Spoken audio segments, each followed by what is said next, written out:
आज 4 घंटा श्रीजीव साधारण दर्शन बंद चिट्टा लगी दैतापति सेवायत माने रत्न सिंहासन तल को ओह्लाइबा परे चतुर्थ आमृति महास्नान करा परे पुनर्बार सर्वसाधारण दर्शन आरंभ करा आज श्रावण अमावास्या अवसर में श्रीमंदिर रे चिट्टा लगी नीति अनुष्ठित हो महाप्रभु रत्न चिट्टा लगी करा महाप्रभु श्री गुंडीचा को हीरा चिता, श्री बलभद्र को नीला चिता और देवी सुभद्रा को पाना चिता लगी करा अपराह्न 2:30 संध्या 6टा पर्यंत सर्वसाधारण दर्शन बंद रहिबो बोली श्रीमंदिर प्रशासन पक्षरु कह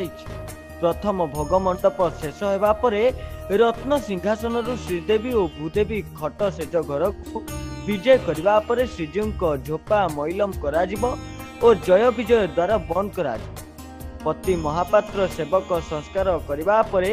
बाड़ग्राही दैतापति माने रत्न सिंहासन रे अधिष्ठित श्रीजीव को चिट्टा लगी कार्य संपन्न करिवे।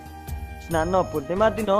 राति रे श्रीजीव को श्रीमस्तक सुवर्ण चिता को उलागी करा जाय था। रथ यात्रा दिन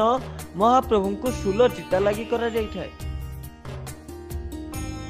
आज यही शूल चिता को लगा करी रत्न चिता लगी करा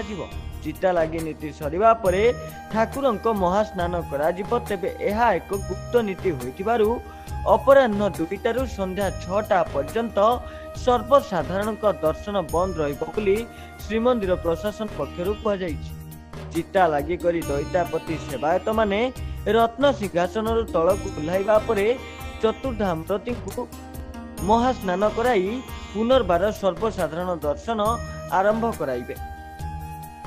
ब्यूरो रिपोर्ट न्यूज 24x7।